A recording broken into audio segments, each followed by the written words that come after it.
चलिए आज हम पढ़ते हैं अवतल दर्पण और उत्तल दर्पण का उपयोग कहाँ करते हैं। अवतल दर्पण मैंने आपको पिछले वाले वीडियो में बता दिया था कि मतलब कहाँ कहाँ वस्तु को रखेंगे तो उत्तल दर्पण में कहाँ प्रतिबिंब बनेगा और अवतल दर्पण में कहाँ प्रतिबिंब बनेगा। आज हम उसी का उपयोग जान लेते हैं कि कहाँ पर है।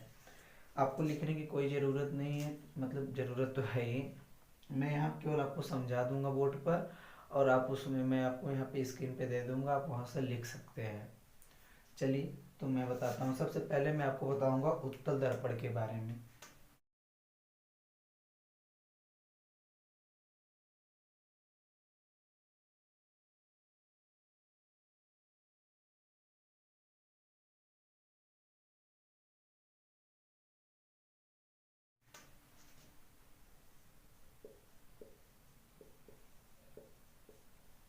उत्तल दर्पण को ही हम कॉन्वेक्स मिरर बोलते हैं। थोड़ा आप लोग इंग्लिश का भी यूज करना, कॉन्वेक्स मिरर, कॉन्वेक्स मिरर। अब कॉन्वेक्स मिरर का हम उपयोग कहाँ कहाँ करते हैं, उससे ज़्यादा तो उपयोग हमें नहीं मिलता देखने को, फिर भी हम जान लेते हैं। देखिए, जो हम बाइक चलाते हैं, बाइक चलाने के समय जब हम पीछे के वाहनों को हमें देखना होता है तो हम इसी मिरर का यूज करते हैं, कॉन्वेक्स मिरर। उत्तल दर्पण का उपयोग करते हैं। अब जान लीजिए क्यों हम उत्तल दर्पण का ही उपयोग करते हैं, अवतल का नहीं करते, समतल दर्पण का उपयोग नहीं करते। समतल और उत्तल, देखिए सीधी सी बात ये है, अवतल दर्पण ऐसा दर्पण है ना, ये बड़ा छोटा सब प्रतिबिंब देता है, सीधा उल्टा सब देगा। लेकिन एक कंडीशन है अवतल दर्पण का, ये सीधा तभी देगा जब फोकस और ध्रुव के बीच में वस्तु को रखेंगे तभी अवतल दर्पण हमारा सीधा देगा। समतल के ये तो सीधा देता है लेकिन जितना बड़ा वस्तु रहेगा उतना ही बड़ा देगा। देखिए सबसे पहले मैं इसे बता देता हूँ। समतल दर्पण का इसलिए प्रयोग नहीं करते ना क्योंकि जितना बड़ा वस्तु रहेगा केवल ये उतना ही बड़ा दिखाएगा और जितने दूरी पे रहेगा ये उतना ही दूरी पे दिखाएगा। अब क्या है, अगर हम अपने मतलब कि बाइक चलाते समय हम कांच में अगर इस समतल दर्पण का प्रयोग करेंगे ना तो जो वो वस्तु में अगर बड़ी वाली आगे आ गई तो वो बड़ी वाली को ही दिखा देगा, उसके बाद वाली जो उसके पीछे है उस कार को, मतलब गाड़ी को, बाइक को कोई भी नहीं दिखा पाएगा। तो जिससे हमें साइड लेने में या कुछ भी लेने में दिक्कत हो सकती है, तो इसीलिए हम समतल दर्पण का उपयोग नहीं करते। सीधा तो हाँ दिखाता है लेकिन जितना बड़ा है उतना बड़ा दिखाएगा और सारी गाड़ियों को नहीं दिखाएगा। अब बात आती है अवतल दर्पण का। अवतल दर्पण को तो ऐसे ही छोड़ दो क्योंकि ये बड़ा प्रतिबिंब बनाता है, एक ही कंडीशन में छोटा बनेगा, लेकिन ये उस कंडीशन को फॉलो नहीं कर पाएगा। अब हमारे कार का जो होगा वो इतना ही बड़ा तो कांच हो सकता है ऐसे। अब ऐसे होगा तो इसका गोला भी थोड़ा कुछ इतना सा बड़ा होगा, इतना बड़ा होगा तो मतलब गोला हमारा कुछ इतने बड़ा रह जाएगा, इसका भी केंद्र यहाँ पर, फोकस यहाँ पे। अब बताओ, कांच यहाँ पे, वस्तु यहाँ पे आएगा नहीं, कोई दूसरा कार यहाँ आएगा नहीं, कोई दूसरा कार यहाँ पर आएगा नहीं, और केवल इन्हीं दो के बीच में एक ऐसा कंडीशन है जहाँ पे अवतल दर्पण सीधा प्रतिबिंब बनाता है और मतलब कि थोड़ा बड़ा बना देगा। अब पहली बात तो ये भी देख सकते हैं कि अगर हम फोकस और ध्रुव के बीच में भी रखेंगे तभी ये हमारा वस्तु से बड़े प्रतिबिंब बनाएगा। और अवतल दर्पण जब हम बड़े प्रतिबिंब बना देंगे तो पीछे वाली कार को देखेंगे कैसे, तो इस यहाँ इसीलिए ये भी हमारा नेग्लेक्ट कर दिया जाता है। तो वाहनों में जो पीछे वाले कार को हम जो साइड वाला मिरर होता है किसका प्रयोग करते हैं, कॉन्वेक्स मिरर या फिर उत्तल दर्पण का प्रयोग करते हैं पीछे के कारों को देखने के लिए। अब इसमें पूछ लिया जाएगा हम समतल दर्पण का प्रयोग नहीं करते क्योंकि वो सीधा तो देता ही है लेकिन वो हमारा जितनी बड़ी वस्तु रहता है उतने बड़ा प्रतिबिंब देता है और बाकी अन्य गाड़ियों को देखने में मतलब हमें कठिनाइयां हो सकती है, इसीलिए हम समतल दर्पण का प्रयोग नहीं करते। अवतल दर्पण में क्या होता है, ये हमेशा बड़ा प्रतिबिंब बनाता है और पीछे की गाड़ियों को देखने में हमारी मतलब असुविधा होती है, इसीलिए हम अवतल दर्पण का भी प्रयोग नहीं करते। दूसरा उत्तल दर्पण का प्रयोग हम कहाँ करते हैं, दूसरा उत्तल दर्पण का प्रयोग ना हम ट्रैफिक सिग्नल को ही देखने में करते हैं।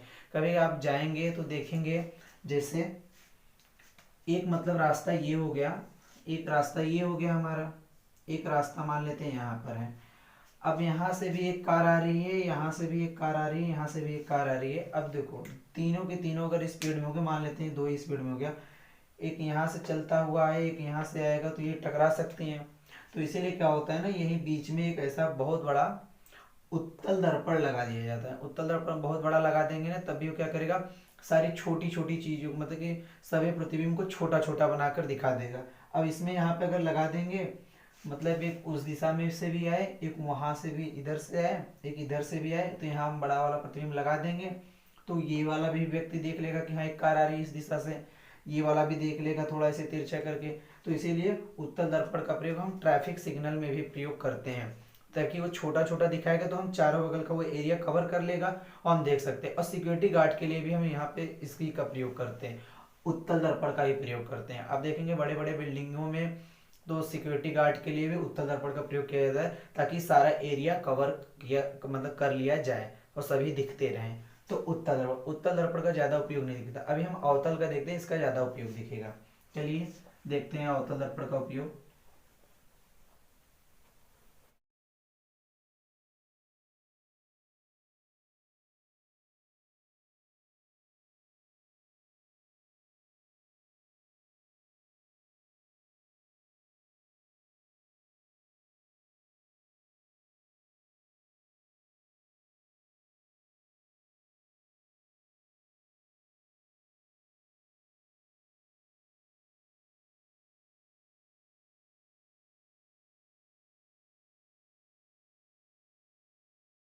केव, अच्छा यहाँ पे केव लिखा है, केव का ही मतलब होता है गुफा, ये गुफा की तरह से होता है।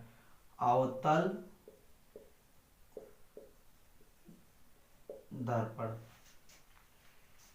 अवतल दर्पण का, ठीक है। तो अवतल दर्पण का भी मैं दे दूंगा, उत्तल का भी दे दूंगा, अवतल भी दर्पण का भी दे दूंगा। उपयोग क्या क्या है आपको कुछ लिखना नहीं है, बस देखना है, स्क्रीन शॉट भी ले सकते हैं आप। अवतल दर्पण का उपयोग देखिए, अवतल दर्पण का उपयोग ना आप जो टॉर्च जलाते हैं, टॉर्च में प्रयोग किया जाता है। अब आपको थोड़ा मतलब कि संदेह होगा कि ये जो हम ये जो सामने लिखा लगा रहता है उसका कि कोई और, कुछ टॉर्च आपका कुछ इस तरह का होगा, ठीक है। जो यहाँ पे भी बटन लगा रहता है, जो भी आप पिट पट जो भी करते होंगे। अब क्या होता है ना कि यहाँ पर हमारा कुछ बल्ब लगा रहता है छोटा सा, तो मैं इसे थोड़ा बड़ा करके बता रहा हूँ। पहली बात तो जान लीजिए कहाँ कहाँ होता है। एक जो हम बाइक चलाते हैं, बाइक के जो हेडलाइट जिससे हम मतलब कि रात को जला देते हैं, आगे हम देख पाते हैं, वो हेडलाइट होता है जो जलता रहता है, उसमें हम प्रयोग करते हैं अवतल दर्पण का उपयोग। क्योंकि हमें पता है कि कुछ अवतल दर्पण में ये इस तरह का हमारा हेडलाइट होता है और यहाँ पे वो बल्ब लगा होता है छोटा सा। अब आपको ये भी पता होगा कि अवतल दर्पण में जब हम फोकस पे प्रकाश डाल रहे थे तो वो मुख्य अक्ष के परावर्तन होने के बाद मुख्य अक्ष के समांतर हो जा रहा था। जैसे ये हो गया हमारा अवतल दर्पण था, अगर हम मुख्य अक्ष से प्रकाश को अगर ऐसे डाल दें तो ये कुछ हमारे यहाँ पे फोकस पे सारे प्रकाश जाके मिल जा रहे थे, ये वाला था, ठीक है। और दूसरा कंडीशन हमारा क्या था, अगर हम मैं यहाँ से एक टॉर्च जला दूं, ये फोकस से मतलब कि डाल दिया जाए इस तरह से, फोकस से प्रकाश डाल दूं, तो ये मुख्य फोकस के मुख्य अक्ष के समांतर हो जा रहे थे।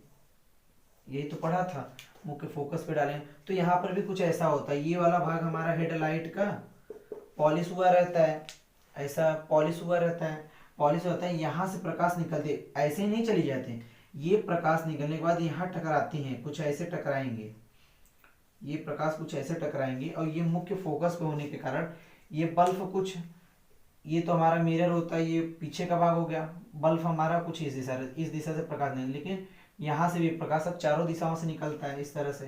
निकलने के बाद ये हमारा कुछ परावर्तित होने के बाद सारी प्रकाश एक सीधी रेखा में हो जाती है, जिसे हम मुख्य अक्ष के समांतर कहते हैं। तो ये सारे प्रकाश हमारा सीधे होंगे।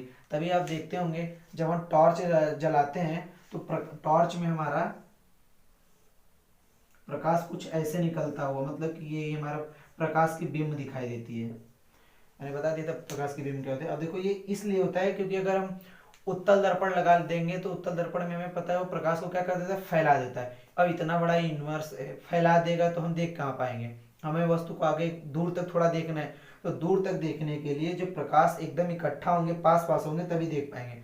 और ये कौन कर सकता है, केवल हमारा अवतल दर्पण ही क्या करता है, प्रकाश को एक सीधी रेखा में फेंकेगा तब भी दूर जाएगा, कुछ दूर पर थोड़ा हम डाउन कर लेते हैं, ठीक है, डाउन कर लेते हैं इसलिए हमारा थोड़ा नीचे तक दिखता है। तो यही हमारा क्या, ये मुख्य फोकस पे बल्ब रहता है इसके अंदर, इससे प्रकाश निकलता है, अवतल दर्पण से परावर्तित होने के बाद ये प्रकाश की सीधा बिंब बना देता है। तो ये हमारा हेडलाइट का भी हो गया, टॉर्च में भी कुछ इसी तरह से निकलता है। ये पहला हो गया हमारा अवतल दर्पण का उपयोग। क्लियर हो गया होगा।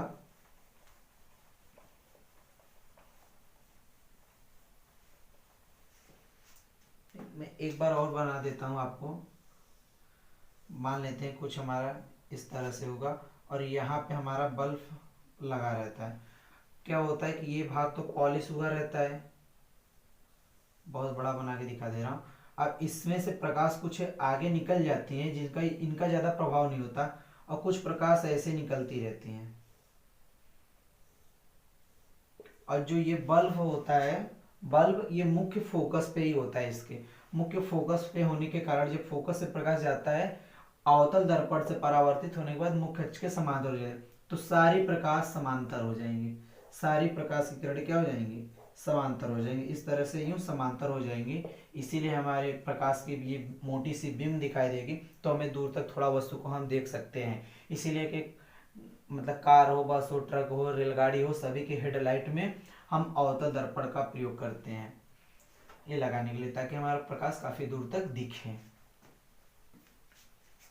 क्लियर हो गया होगा ये। आगे बढ़ते हैं हम इसके दूसरे उपयोग की तरफ। अवतल दर्पण का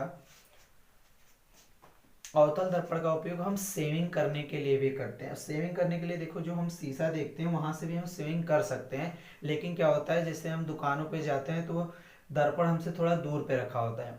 अब देखो उत्तल दर्पण का तो प्रयोग करेंगे नहीं, क्योंकि उत्तल दर्पण में हमेशा छोटा प्रतिबिंब होता है। अब हम खुद ही दूर हैं, अब छोटा बनेगा तो हम देख नहीं पाएंगे कहाँ बड़ा वो कटा, छोटा कटा तो नहीं देख पाए, तो उत्तल दर्पण को तो ऐसे हटा दीजिए। बात आती है समतल दर्पण क्यों नहीं। अब समतल दर्पण इसलिए नहीं क्योंकि हमें पता है समतल दर्पण जितने दूरी पे रहेंगे हमें उतना ही बड़ा प्रतिबिंब दिखाई देगा, जितना बड़ा है उतना ही बड़ा दिखाई देगा समतल दर्पण। अब हम पहले से ही दूर रहते हैं तो ये लगा देंगे और हमें मतलब कि पता ही नहीं चलेगा, तो समतल दर्पण का भी उपयोग नहीं करते हैं। अब बात आती है तो उत्तल दर्पण का ही उपयोग क्यों करते हैं। तो उत्तल दर्पण का उपयोग इसलिए करते हैं ना क्योंकि ये हमेशा बड़ा प्रतिबिंब बनाता है, छोटा भी रहेगा तो उसे बड़ा बनाकर दिखा देगा, और हमें सीधा भी प्रतिबिंब देखना रहता है, इसीलिए तो हम थोड़ा बड़े प्रतिबिंब का उपयोग करते हैं, क्योंकि अगर वो बड़ा नहीं रहेगा तो हमें पता है कि वस्तु को ये अवतल दर्पण उल्टा भी प्रतिबिंब बना देगा। अगर इस दर्पण के रेंज में नहीं हुआ, रेंज का मतलब ये हुआ जैसे इतना बड़ा दर्पण है तो इसका हमारा कुछ केंद्र यहाँ पर होगा, फोकस यहाँ पर, इनके बीच में ये आएगा, इनके बीच में आएगा, मतलब ये फोकस है, ये वक्रता इसके बीच में आएगा, तभी ये सीधा प्रतिबिंब बनाएगा। सीधा बनाएगा मतलब आभासी बनाएगा, हमें सीधा तभी देख सकते हैं, अन्यथा हम नहीं देख पाएंगे उल्टा। अब दाढ़ी बनाने चले उल्टा प्रतिबिंब बनेगा, मतलब यहाँ काटना पूरा दाढ़ी ही काट लें, ठीक है, तो ऐसा नहीं होगा। तो इसीलिए थोड़ा बड़ा मिरर भी रहेगा, तो इसका मतलब कि ये दूरी भी काफी बड़ी होगी, तो इन्हीं के बीच में हम आ जाते हैं और आएंगे तो हमारा सीधा भी प्रतिबिंब बनता है और थोड़ा बड़ा भी बन जाएगा। बड़ा बन जाएगा तो आसानी से सेविंग करना भी हमारे लिए आसानी हो जाती है, तो इसीलिए सेविंग करने के लिए भी हम दर्पण का उपयोग करते हैं। दूसरा देखते हैं, दूसरा तो यही हो गया, तीसरा देखते हैं अब हमारा।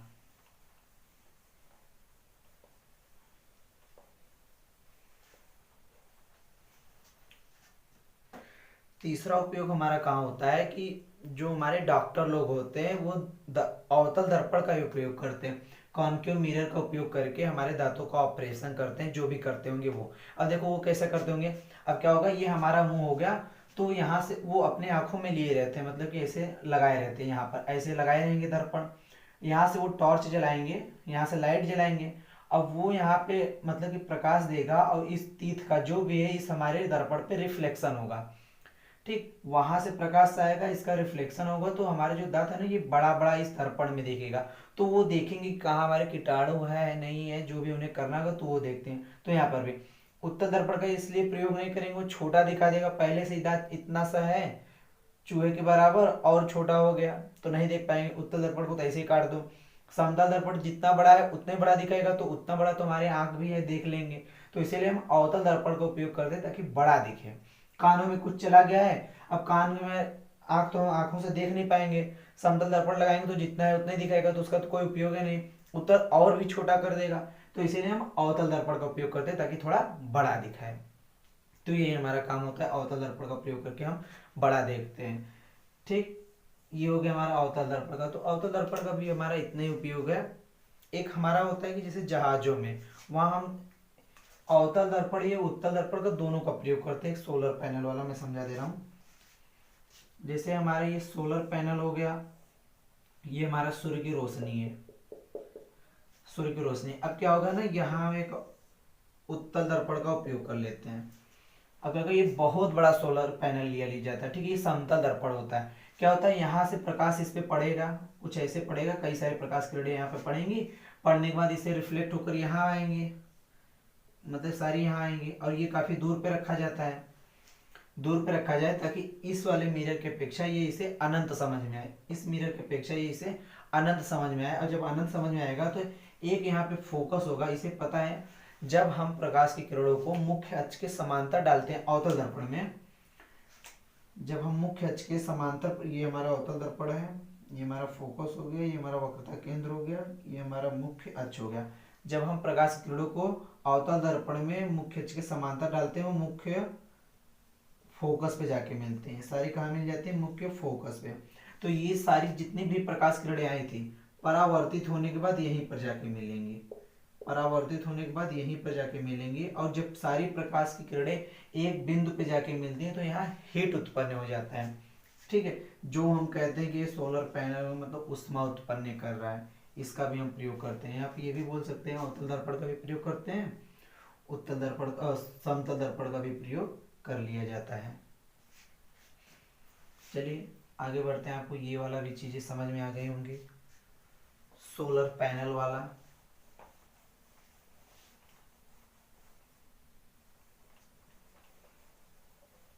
एक हम समतल दर्पण का उपयोग एक जगह और करते हैं। समतल दर्पण का उपयोग तो हम एक शीशा मतलब अपना चेहरा देखने के लिए भी करते हैं, ये आपको पता ही होगा। दूसरा उपयोग हम यहाँ करते हैं, जैसे कि हम पानी वाले जहाज में बैठे रहते हैं, नीचे हमारी क्या वस्तुएं आ रही हैं हम उसे कैसे देख पाएंगे, या फिर हम मान लो कि हम जहाज के अंदर बैठे हैं, ऊपर की चीजें हम कैसे नीचे देख पाएंगे। अब तो कोई बाहर से वो देखो फिर ट्रांसफर हमें बताए कि हाँ ये हो रहा है, ठीक है, हम डायरेक्ट भी कैसे देख सकते हैं, ये चीजें हैं। तो कुछ क्या होता है, इस तरह से हमारा लगा रहेगा जो भी पाइप वगैरह हैं,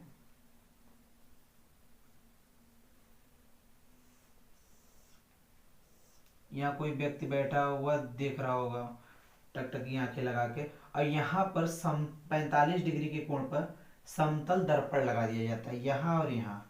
अब इससे क्या होगा कि प्रकाश जो भी यहाँ पे वस्तु होंगे, अब जो भी वस्तु होंगे उन पे प्रकाश पड़ेगा तो उसका रिफ्लेक्शन कुछ यहाँ पे टकराएगा, यहाँ पे टकराने के बाद इसका इमेज कुछ यहाँ बनेगा, यहाँ से टकराने के बाद हम यहाँ बिल्कुल अपनी आंखों से देख सकते हैं, ठीक है। तो इसका भी हम समतल दर्पण का उपयोग करके यहाँ से प्रकाश टकराएगा, यहाँ से टकराने के बाद जाने के बाद यहाँ से हमारे आंखों पड़ जाएगा और वस्तु को हम बहुत अच्छी तरह से देख सकते हैं। इसी को जस्ट हम उल्टा करके ऊपर की भी वस्तु को नीचे बैठे बैठे नीचे से देख ही रहे हैं, यहाँ ऊपर बैठ कर भी देख सकते हैं। मान लो कि यहीं पर होगा कोई व्यक्ति, यहाँ पर है तो यहाँ से कोई वस्तु रखी होगी, इस पे ऊपर प्रकाश पड़ रहा होगा, यहाँ से प्रकाश आया, टकराने के बाद यहाँ गया, फिर यहाँ से टकराने के बाद यहाँ चला गया, ये यहाँ पे कोई व्यक्ति बैठा होगा तो देख रहा होगा।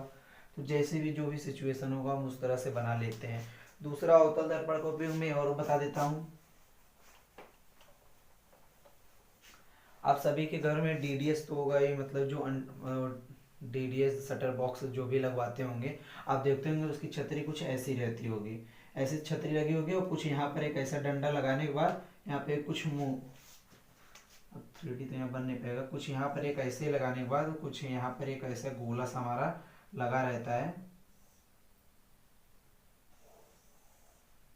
यहाँ कुछ ऐसा।